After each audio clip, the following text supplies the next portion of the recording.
আজকের ক্লাসটি তোমাদের ভালো লেগে থাকলে তোমরা লাইক, কমেন্ট ও সাবস্ক্রাইব করে দিও, কারণ তোমাদের এই ছোট্ট একটা লাইক, কমেন্ট ও সাবস্ক্রাইব পেলে আমরা অনেকটা অনুপ্রাণিত হব। নিডের বাংলা অর্থ হচ্ছে প্রয়োজন বা দরকার। নিড দিয়ে গুরুত্বপূর্ণ বাক্য শুরু করার আগে তোমাদের এই গঠনটা মনে রাখতে হবে। তাহলে গঠনটা কি সেটা দেখে নাও। প্রথমে নো নিড হবে, তারপরে টু, তারপরে ভার্ব, তারপরে হবে অবজেক্ট। এই গঠনটাকে অনুসরণ করে আমি 10টি মাত্র এক্সাম্পল দিয়েছি, যে 10টি এক্সাম্পল তোমরা যদি ভালো করে জেনে নাও তাহলে এটার সাহায্যে তোমরা হাজার হাজার বাক্য নিজে থেকেই তৈরি করতে পারবে। তাহলে এক্সাম্পলগুলো কি সেটা তাহলে দেখে নাও। দেখো, তাকে ডাকার দরকার নেই। তাহলে এই স্ট্রাকচার অনুযায়ী আমরা ইংরেজি করব, তাকে ডাকার দরকার নেই। তাহলে প্রথমে স্ট্রাকচার অনুযায়ী ইংরেজি যদি করি, প্রথমে কি করব, নো নিডটা বসিয়ে দেওয়া হয়েছে। দেখো, নো নিড, তারপরে বসানো হবে টু, তাহলে এখানে টু বসানো হয়ে গেছে। তারপরে কি বসাতে হবে, ভার্ব। তাহলে ভার্ব কি, এখানে ডাকা, ডাকার ইংরেজি হচ্ছে কল, কল বসিয়ে দেওয়া হয়েছে। তাকে, তাকের ইংরেজি হচ্ছে হিম। তাহলে তাকে ডাকার দরকার নেই, এর ইংরেজি কি হবে, no need to call him. Okay, বুঝতে পেরেছো? তারপরে দেখো, ঘরটি পরিষ্কার করার দরকার নেই। আবার দেখো, সূত্র অনুযায়ী ইংরেজিটা করতে হবে। তাহলে নো নিড বসিয়ে দেওয়া হলো, নো নিড বসে গেছে, তারপরে বসাতে হবে টু।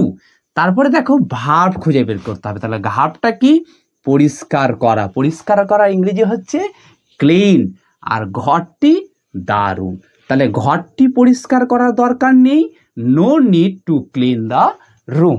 নেক্সট দেখো, কাজ করার দরকার নেই, এখানে কিন্তু অবজেক্ট নেই, তাহলে অবজেক্টের ইংরেজি দিতে হবে না, কাজ করার দরকার নেই। তাহলে সূত্র অনুযায়ী আমরা প্রথমে কি বসাবো, নো নিড, তারপরে বসাবো টু, আর কাজ করা ইংরেজি হচ্ছে ওয়ার্ক। তাহলে ইংরেজি কি হবে, no need to work. Next দেখো, সাহায্য করার দরকার নেই, এখানেও কিন্তু অবজেক্ট নেই, তাহলে অবজেক্ট দেবো না। তাহলে প্রথমে আবার দেখো, নো নিড বসাতে হবে, তারপরে টু দিতে হবে, আর সাহায্য করা ইংরেজি হচ্ছে হেল্প। তাহলে সাহায্য করার দরকার নেই, ইংরেজি কি হবে, no need to help.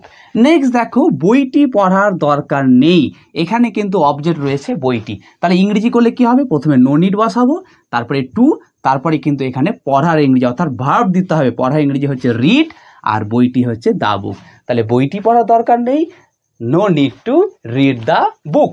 Next দেখো, অপেক্ষা করার প্রয়োজন নেই, এখানে কিন্তু আমরা অবজেক্ট দেখতে পাচ্ছি না, তার মানে অবজেক্টের ইংরেজি দিতে এখানে হবে না। তাহলে অপেক্ষা করার দরকার নেই, তাহলে নো নিড টু, আর অপেক্ষা করা ইংরেজি হচ্ছে ওয়েট। তাহলে অপেক্ষা করার দরকার নেই বা প্রয়োজন নেই, no need to wait. Next দেখো, এটি করার দরকার নেই, আবার এখানে কিন্তু আমরা অবজেক্ট দেখতে পাচ্ছি। তাহলে আবার সূত্র অনুযায়ী কি করবে, নো নিড, তারপরে টু, আর করা ইংরেজি হচ্ছে ডু, আর এটির ইংরেজি হচ্ছে দিস বা ইট। তাহলে এটি করার দরকার নেই, no need to to do this বা ইট। তারপরে দেখো, এখানে থামার দরকার নেই, তাহলে নো নিড টু, থামার ইংরেজি হচ্ছে স্টপ, আর এখানে ইংরেজি হচ্ছে হিয়ার। তাহলে এখানে থামার দরকার নেই, no need to stop here. তারপরে দেখো, বসার দরকার নেই, এখানে অবজেক্ট নেই, অবজেক্ট ইংরেজি দিতে হবে না, তাহলে নো নিড, তারপরে টু বসাতে হবে, আর বসার ইংরেজি হচ্ছে সিট। তাহলে বসার দরকার নেই, no need to sit. Next দেখো, দেখা করার দরকার নেই, নো নিড টু, আর দেখা করা ইংরেজি হচ্ছে মিট, তাহলে দেখা করার দরকার নেই, নো নিড টু মিট। আজ এ পর্যন্তই, দেখা হচ্ছে আবার পরবর্তী ক্লাসে নতুন একটি টপিক নিয়ে। ততক্ষণ তোমরা ভালো থেকো, সুস্থ থেকো। Thank you.